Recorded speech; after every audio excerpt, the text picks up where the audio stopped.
In Parshat Beshalach, the Jewish people find themselves between a rock and a hard place. They have the sea in front of them, the Red Sea, the Reed Sea, and behind them the Egyptians. The Egyptians are coming with the whole cavalry and with all of the chariots, and they go into panic mode. What are we going to do? Why did we leave Egypt? We're all going to be killed here. And Moshe speaks to them and tells them to calm down. And he says, don't worry. You see the Egyptians today, you won't see them again in future. Hashem yilachem lachem v'atem tacharishun. God will fight for you. He will make war for you. V'atem tacharishun.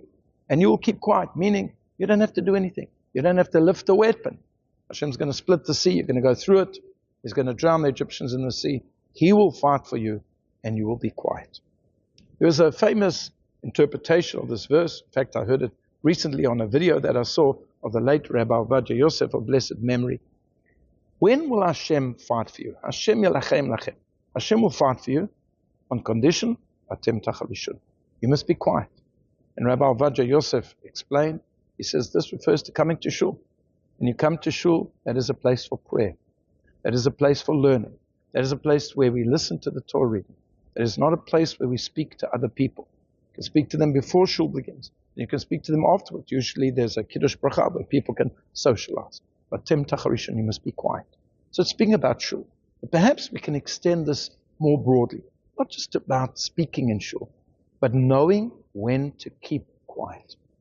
At the end of the first chapter of Pirkei Avot, Rabban Shimon ben Gamliel says, my entire life I grew up amongst the sages.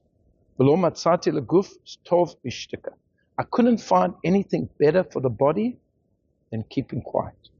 Rabban Shimon grew up in the home of his father, Rabban Gamliel, who was the Nasi, was the head of the Sanhedrin, who associated with the wise people. There were always wise people in his house. There were always rabbis. There were always discussions. And it's quite surprising and perhaps counterintuitive that he would say the most important thing is to keep quiet. Isn't the most important thing to engage in Torah discussions? And of course that's true. But you have to know when to keep quiet. As King Solomon says, for example, giving rebuke is an important mitzvah. But there's no point in rebuking a fool. He'll just continue. He'll become even more stubborn and he'll continue his behavior. And then, of course, there are times where you hear negative speech. And people want you to join in and share in the gossip and the slander and the lashon hara. Keep quiet.